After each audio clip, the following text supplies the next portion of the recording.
Alright, as you can see, we're not going to be tying a fly on this video. We have a mostly completed boogeyman in the vise at the moment. But I wanted to address a question that I got a week or so back. And the question was, how do you avoid or eliminate gaps when you're working with wool heads? And what we're talking about with the gaps is, I'll zoom in here. This is a boogeyman that I tied. You can see, nice and clean, no gaps. Everything's really even throughout. On the other hand, here's a kitty that I have, and you can see, if I can get this angled right, this right here. This is what we're talking about, this gap. And where you can see your thread down in the bottom. If I tie any of these days, this one's in the throwaway. I don't even fish this one. I don't know why, I'm just way too picky, but it's in the throwaways. So I don't really fish those anymore. And the question was, getting back to it before I'm getting too sidetracked, how do we eliminate these gaps? And instead of doing this within a video on, say, a butt monkey, a kitty, a boogeyman, whatever, I figured we'd just cut away and do a little how-to or a little explanation as to how to do this. So the first thing that you have are, for your options on this, you have the Sculpin wool, which I alluded to in the boogeyman video. I don't like working with this stuff too much. It's okay. It's not the best. I prefer the ram's wool. This stuff is just really straight, can be really tough to work with, and it can lead to a lot of gaps. The stuff that I like to work with, we'll put this off to the side. The stuff that I like to work with is this ram's wool, and it comes in a little, I don't know what's that, a 2x3 patch or whatever it may be. You get 6 to 8 flies out of this. The reason that I like it, and we'll zoom in so you can see this, I got a black shirt on, so hopefully the background picks it up pretty well. The reason that I like this is because of these waves right here. You can see them, the camera looks like it's picking it up pretty well. These waves are so much easier to work with. You have to clean them out, but for some reason it just seems, I don't know if it's a fiber density compared to the Sculpin wool or what it is, but it's just so much easier to work with and it's so much cleaner. So choosing the right material is critical when you're trying to eliminate flaws within a fly.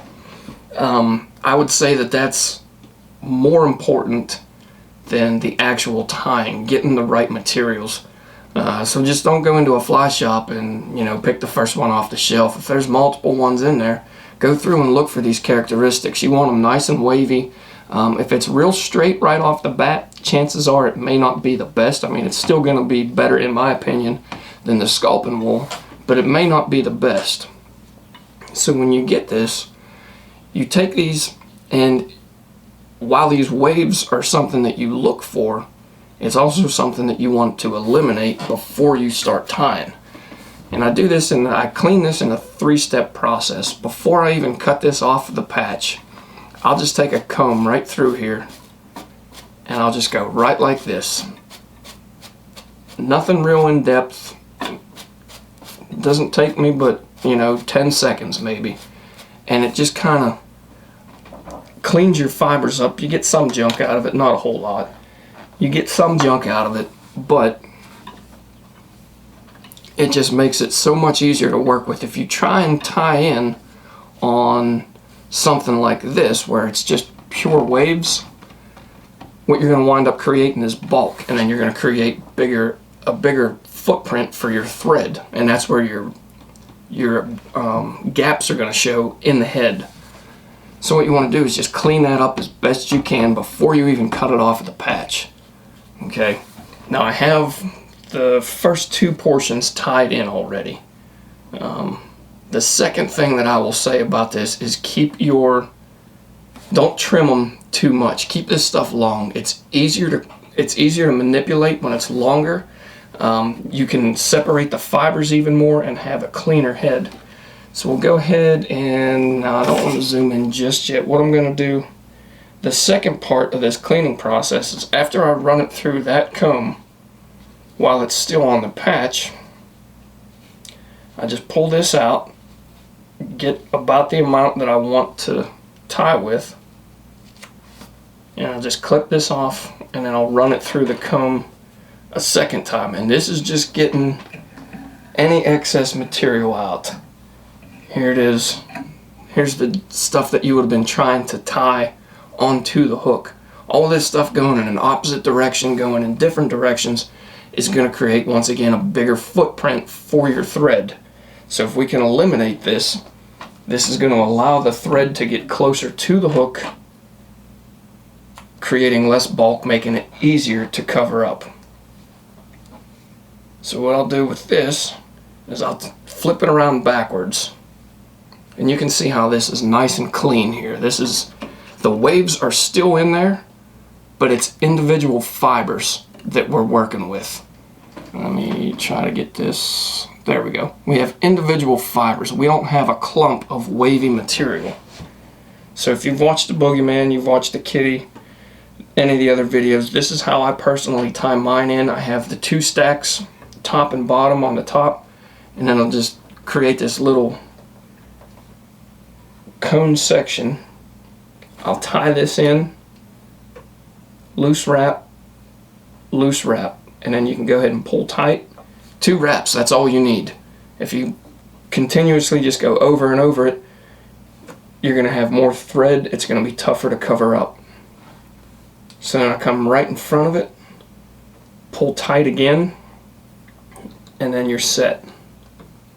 Come right in front of your eyes now. Same thing. We got this wavy material right here. I do this just about every time. Just about every time I tie with wool, I go through and I clean this up as best I can, just because I don't like having the gaps. And like I said before, once a fly gets wet that has a gap in it, I mean, it's unmistakable. I mean, it really comes through once it's wet. Now, does it mean a thing to the fish at all? I highly doubt it. Highly doubt it. But to the fly tyer, you know, I mean, there's some there's a word that I'm looking for and I can't think of it right now. But you know, there's some pride in everything that goes into your appearance, and how your fly turns out when you have other folks look at it and they're like, man, that's a clean looking fly. Or if you have all these gaps, not that it's really going to matter, it's not going to affect how it swims or anything, but it's just appearance is all you're after. And here we go again. So we have this. You want to try and tie in right in the center. Okay. So I have this flipped around to where the butt section is facing the eye of the hook. So you just throw this in, and same thing. 1, 2, pull down a little bit tighter. 1, 2. Then you can really crank down on it in front. Like I said, keep these long. See, I mean, it just looks like a big ball of fuzz at the moment, but keep these long. It's easier to cover up mistakes if it's longer. If it's shorter and you have thread gaps in there, you're not covering it up. That's all there is to it. You're just going to have to live with it. But so keep these long, and it's easier to pick out. This is the second part. Running it through this comb I have on my bench is the second part of the cleaning process. Like I said, I went through with the comb while it's still on the patch. Once with the comb that I have on the bench, and And then our third one we're going to get to here in a second. So, same thing. This piece is going underneath. Tie it down right in the center. And you can see from the one that I just tied in, there's almost no bulk whatsoever because we have 2 wraps of thread going around individual fibers, not a clump of fibers. And it's just so much easier to work with. I put a third on that one because I was running my mouth and let it get a little bit loose. So here we go. We have this finished. We're going to whip finish and cut our thread.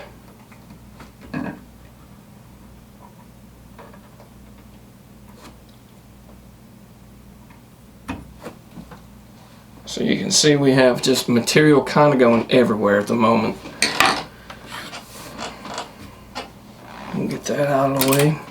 Now the third part that I was talking about earlier was, this is the third part of the cleaning process, and I think this one is probably, I don't know if I can really put an importance, ranking them 1, 2, or 3, but this one's probably the most effective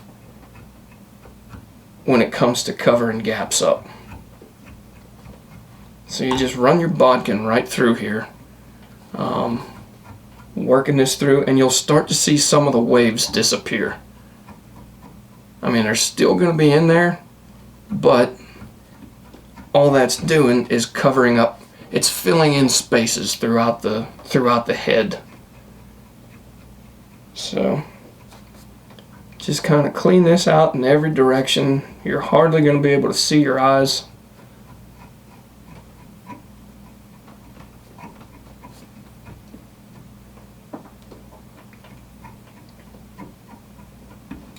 Alright, that's pretty well cleaned out. So now, I mean, if you've watched the other videos, you know how I trim these. But we'll just go through this and show you the final result here of what we're going to wind up with. And just pull this all up.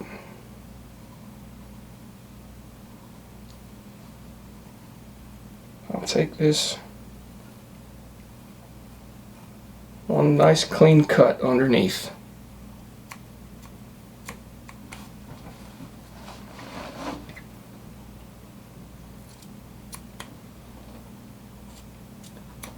Start getting the overall shape of your head. Not getting real aggressive with your cuts. You can always trim it further. You can never add to it once you start cutting and you cut too much of it.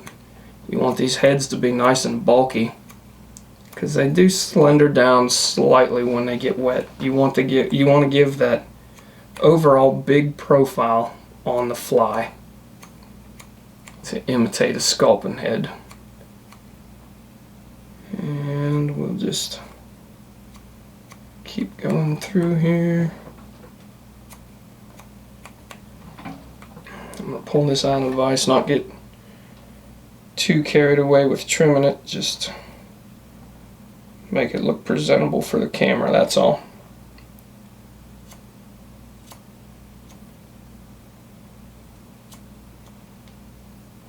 Give that a trim right in the front.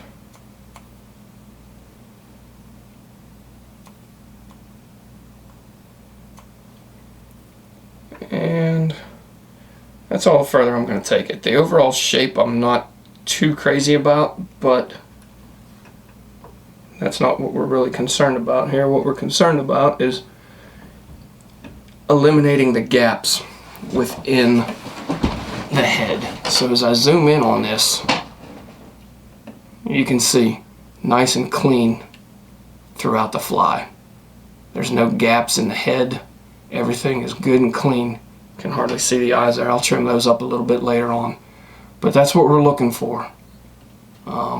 These are the tricks, steps, or whatever that I've found over the years that help eliminate gaps within the head on wool head patterns.